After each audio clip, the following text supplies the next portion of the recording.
어제는 6.25 72주년이 되는 날이었습니다. 사실 저도 6.25를 겪은 세대가 아니어서 잘 모르지만 그래도 우리가 6.25 그 아픔은 잊지 말고 또 기억해야 된다라는 생각에서 한 상기시키는 마음으로 한번 이야기를 해보고자 합니다. 6.25는 1950년 6월 25일 새벽 북한 공산군이 남북 군사 분계선이었던 38도선을 불법 남침함으로 일어난 전쟁입니다. 이 전쟁으로 정말 많은 사상자가 났는데 제가 이게 공식 기록을 찾아봤더니 한국 군인들만 사망자가 13만 8천 명, 부상자, 실종자 이렇게 사망자를 합치면 60만 9천여 명이 그 사상을 당했고 북한군도 사망자, 부상자가 60만 9천 명, 실종자 포함해서 80만 명 정도. 그리고 유엔군 사망자가 5만 8천 명, 부상자, 실종자를 합치면 54만 6천 명. 중공군 사망자가 13만 6천 명, 부상자, 실종자 포함하면 97만 3천 명. 이게 이제 군인들 사상자만 이렇습니다. 일반 민간인 사상자를 보면 남한이 사망한 사상자가 24만 5천 명, 학살을 당하신 분들이 13만 명, 부상자가 23만 명, 납치가 8만 5천 명, 행방불명이 30만 3천 명, 한 총 100만 명 정도가 피해를 당하셨고 북한도 79만 6천여 명의 민간 피해를 입었는데 이 중에 28만 2천 명이 사망자라고 발표가 되었습니다. 여러분, 왜 이렇게 전쟁을 해서 많은 사람들이 죽거나 피해를 보았습니까? 사실 이념 때문 아닙니까? 이념? 이념이 뭡니까? 제가 이념이 뭔가 봤더니 이상적으로 여겨지는 생각이라는 거예요. 이게 우리의 이상이고 이게 우리가 나아갈 바다라는 생각이 달라서 이렇게 전쟁을 했다는 겁니다. 그러니까 생각이 달라서 남과 북으로 나뉘어지고 또 그들이 그거를 의견을 좁히지 못해서 이렇게 많은 사람들이 피해를 보았던 것입니다. 사실 요즘 정치를 봐도 그냥 당을 나누는 거야 당연하지만 제가 요즘에 뉴스를 보면서 같은 당인데 왜 싸우지? 그러고 보니까 같은 당 안에서도 또 계파가 나눠지는 거예요. 그래서 친이계, 친박계, 윤핵관, 친이재명계, 친이낙연계 이렇게 엄청나게 많은 그 안에서도 파들이 있는 것 같습니다. 사실 자신의 생각과 다른 사람들이 편을 가르는 것은 그냥 이익단체들이니까 정치라는 것은 이해를 합니다. 이해를 좀 하지만 근데 이제 교회에서도 이런 일들이 있었던 것이고 지금도 있죠.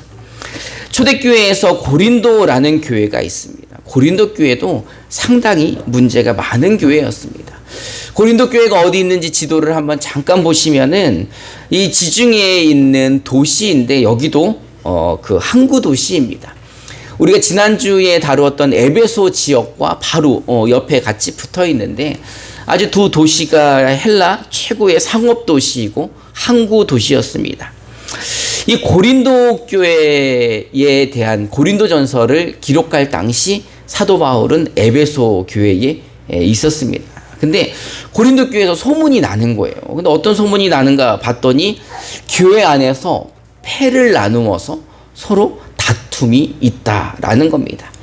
우리 고린도전서 1장 10절부터 12절을 우리말 성경으로 한번 읽어봅시다. 시작.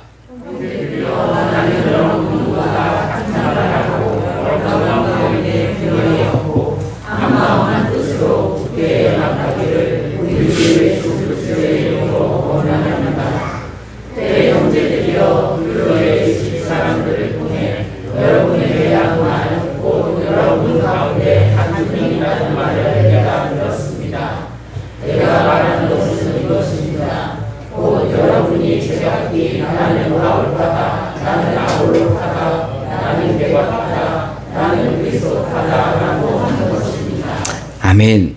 고린도 교회 성도들 안에 다툼이 있는데 이건 그냥 다툼이 아닌 것 같아요. 아니 교회 안에서 이렇게 팔을 나누면 얼마나 무서울까? 야, 개바파 모여봐. 바울파는 이쪽이요. 그리스도파는 오늘 예배 끝나고 식당에서 모이겠습니다. 이런 식으로 하면 얼마나 무서울까? 여러분, 세상에서 구별하여서 하나님께서 교회로 불러주셨습니다. 그래서 에클레시아라고 이야기하지 않습니까?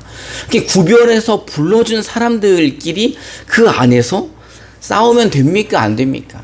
안 되는 건 우리 아이들도 잘 아는데, 그냥 싸움도 아니라 패싸움을 한다는 게 너무나 충격인 것입니다.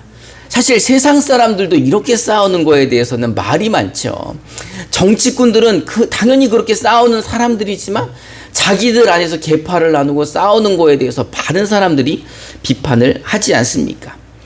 사도 바울도요, 이렇게 편을 나누어서 다투는 고린도 성도들에게 이렇게 질문을 합니다. 고린도전서 3장 1절부터 4절을 표준 세번역으로 저와 여러분들이 한 절씩 교독해 봅시다. 제가 먼저 1절을 봉독해 보겠습니다.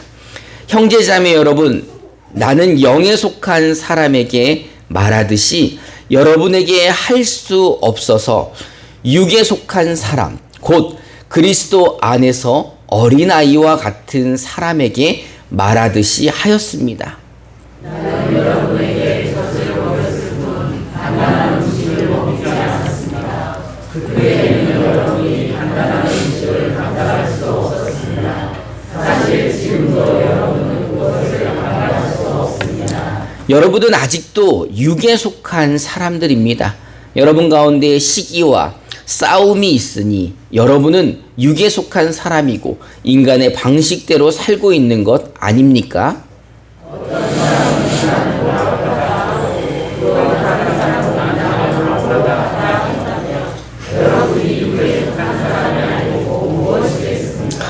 지금 바울은 고린도 교회의 그런 모습들을 보고 당신들은 육에 속한 사람인 것 같다. 육에 속한 사람들이니 이렇게 팔을 나누어서 싸우는 거 아닙니까? 라고 질문을 하는 겁니다. 그러면서 그 영에 속한 사람에게 말하듯이 말하는 게 아니라 육에 속한 사람, 그것도 그리스도 안에서 어린아이에게 말하듯이 지금 말하고 있다는 거예요. 그만큼 조심스럽게 고린도 교회 성도들에게 이야기를 하고 있다는 겁니다.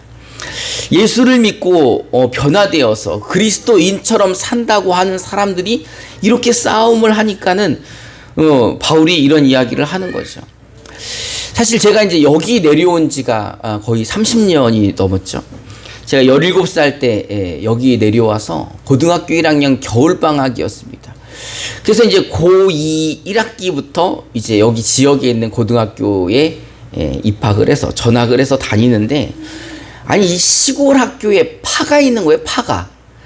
그래서 이제 갔더니 나는 이제 감곡에서 왔다고 감곡파래요. 그리고 또 거기는 또 장호원파라고, 장호원 애들은 또 장호원파라는 거예요. 근데 보니까 장호원파 안에서도 계파가 있어요. 여주파, 죽산파, 읍내파 이렇게. 근데 또 걔네만 있냐, 감곡에도 이런 파벌이 있는데 감곡파 안에서도 읍내파와 외곽파가 있는데 저는 그 외곽파 중에서도 주천리파에 속해 있더라고요. 그러니까 나는 가입한 적도 없는데 친구들이 야, 너는 강곡파의 외곽파 중에 너 주천리파다 이렇게 얘기를 하는 거예요. 그래서 참, 그러니까 지금 생각해도 우습지 않습니까? 근데 지금 교회에서 이렇게 하고 있는 거예요. 그것도 초대교회에서. 고린도 교회라는 그 초대교회에서 이렇게 팔을 나누어서 싸우는 걸 보면서 바울이 내가 이거를 세게 말할 수가 없는 게 당신들이 믿음이 약한 어린아이들과 같아서 지금 이렇게 말을 합니다. 라고 이야기를 하는 겁니다. 여러분, 왜 이렇게 사람들이 유치할까요? 왜 유치할까요? 아이들만 유치한 게 아니라 어른들도 유치하죠. 왜냐하면 인류의 조상 아담과 하와는 하나님과 언약을 맺은 사람들입니다. 근데 그 언약을 파기하죠. 어떤 언약이었는지 우리 창세기 2장 15절부터 17절을 우리말 성경으로 한번 읽어봅시다. 시작.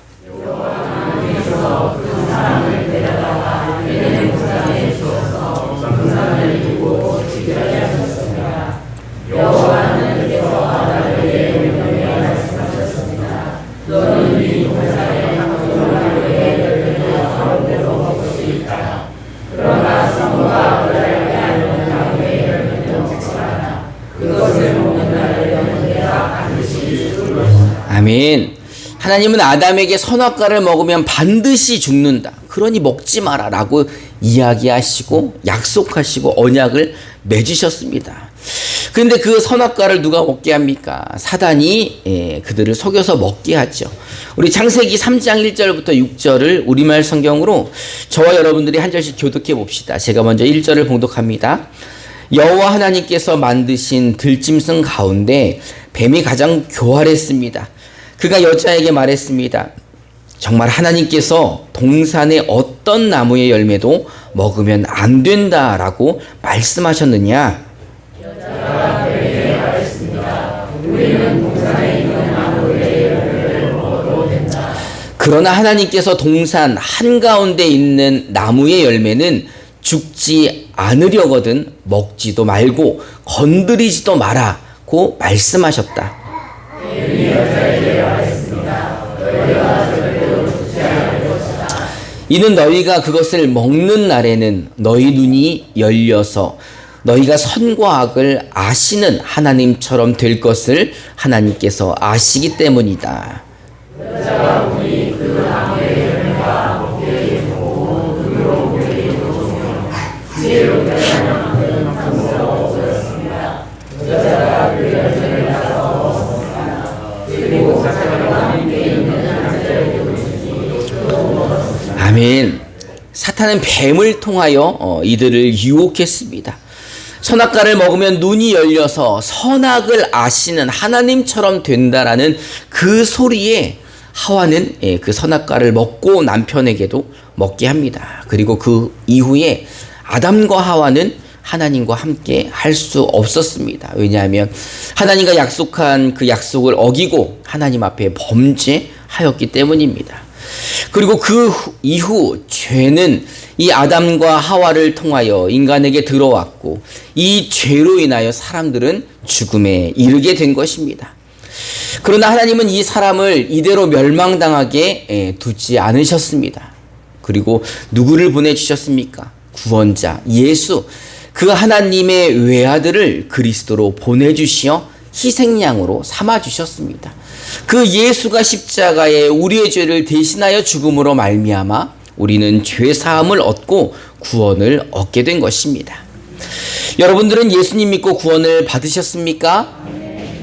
예수님 믿어 구원받은 사람들은요, 하나님의 말씀에 순종해야 됩니다. 하나님의 계명을 지켜야 한다는 거죠. 여러분, 하나님의 계명이 무엇입니까? 율법입니다. 그 율법이 너무너무 많지만 예수님께서 이 땅에 오심으로 말미암아 많은 율법들을 완성하셔서 하나의 계명으로 만들어 주셨죠. 우리가 너무 잘 아는 계명입니다. 우리 요한복음 13장 34절부터 35절을 개역 개정으로 한번 읽어봅시다. 시작.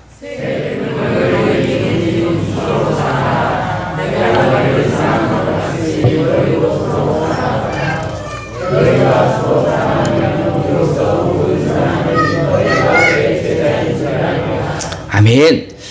예수 믿는 사람은요, 하나님의 말씀에 순종해야 됩니다. 하나님의 계명을 따라야지 하나님의 자녀들이고 하나님의 백성들이죠. 그 계명이 무엇입니까? 예수님께서 우리를 사랑한 것처럼 우리가 서로 사랑하는 겁니다. 여러분, 예수님 믿는 사람들이 주님이 우리를 사랑하신 것처럼 서로 사랑하는 것은 계명이에요. 계명. 우리가 꼭 지켜야 되는 법이라는 겁니다.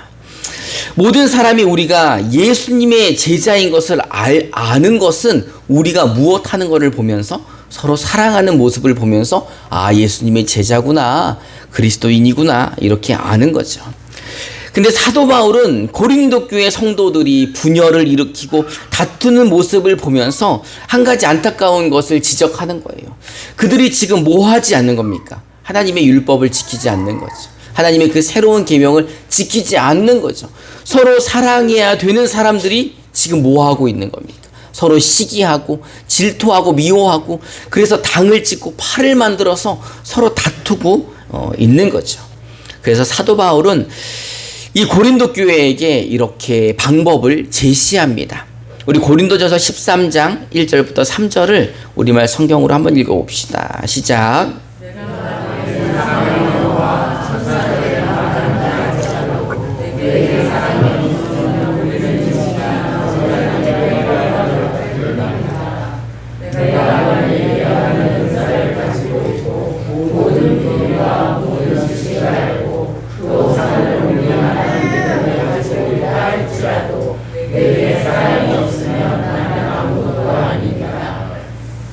내가 만일 내가 가진 모든 것으로 남을 돕고 또 내 몸을 불사르게 내어줄지라도 내게 사랑이 없으면 나는 아무 소용이 없습니다. 아멘.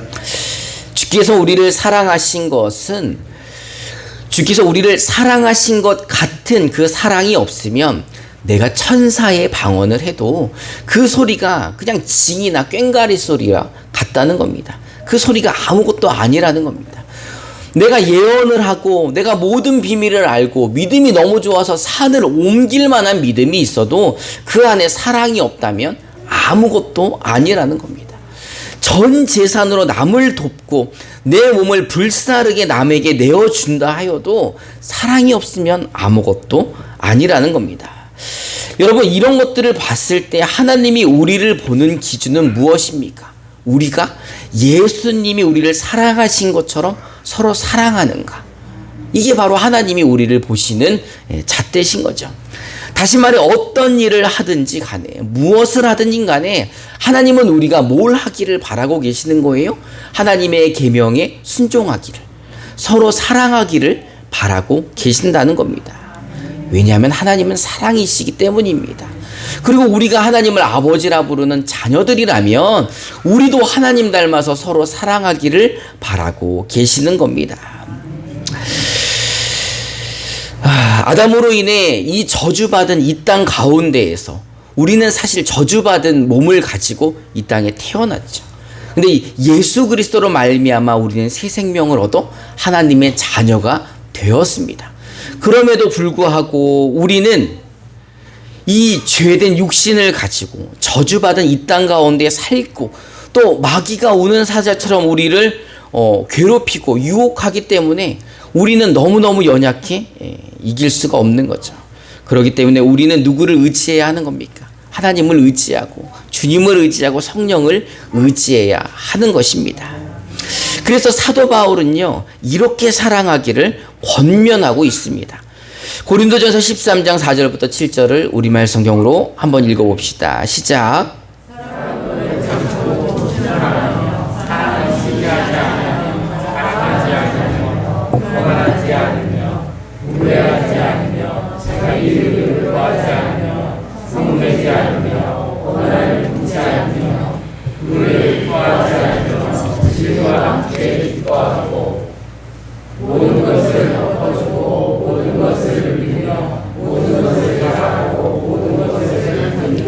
아멘. 여러분, 예수님의 사랑으로 사랑하는 사람들은요, 오래 참아주는 사람입니다. 그리고 예수님의 사랑이 이 안에 있는 사람은요, 친절한 사람이에요. 여러분, 예수님의 사랑이 이 안에 있는 사람은 시기하지 않습니다. 그리고 자랑하지도 않습니다. 더욱이 무례하지 않습니다. 화내지도 않고 소리 지르지도 않습니다. 왜냐하면 육에 속한 사람이 아니기 때문이죠. 하나님의 그 사랑이 이 안에 있는 사람은요, 자기의 유익을 위해 교회 다니지 않습니다. 그런 사람은 마음의 원한을 품고 있지도 않습니다. 왜냐하면 그게 사랑이 아니기 때문입니다. 예수의 사랑이 이 안에 있는 사람, 성령이 이 안에 있는 사람은 이 안에서 성령의 열매들이 맺어지는데 그게 바로 사랑이라는 것입니다. 여러분 안에 성령님이 계십니까? 여러분 안에 성령님이 진짜 계십니까? 그렇다면 여러분 서로 사랑하시기 바랍니다. 우리에게는 사랑을 빼면 아무것도 아닙니다. 기독교는요, 사랑이 없으면 아무것도 아닌 종교예요. 기도도 예배도 아무것도 소용이 없습니다. 사랑이 없다면. 이 하나님이 우리를 뭘 보고 우리를 선택하셨습니까? 아무것도 볼 게 없지만 하나님이 은혜를 베풀어 주셔서 우리를 사랑하셨기에 우리가 하나님의 자녀가 된 것입니다. 오늘 본문에서처럼 고린도 교회는 사랑하지 않아 분열했고, 사랑하지 않아 패가 나눠졌고, 사랑하지 않아 다툼이 있었습니다. 여러분, 사랑하시길 원하십니까? 그렇다면 버티시기 바랍니다. 견디시기 바랍니다. 이 모든 것이 주의 뜻 가운데 이루어지기를 믿고 모든 것을 바라며 모든 것을 견딜 때 우리 안에 있는 주의 영이 우리로 하여금 서로 사랑하게 도와주실 것입니다. 이제 여러분 주 안에서 서로 사랑하시기 바랍니다. 이제 여러분 오래 참으시고 끝까지 견디어 승리하시는 저와 여러분 되시기를 주님의 이름으로 축원합니다. 이 시간 우리 함께 찬송하면서 결단하는 시간 갖도록 하겠습니다.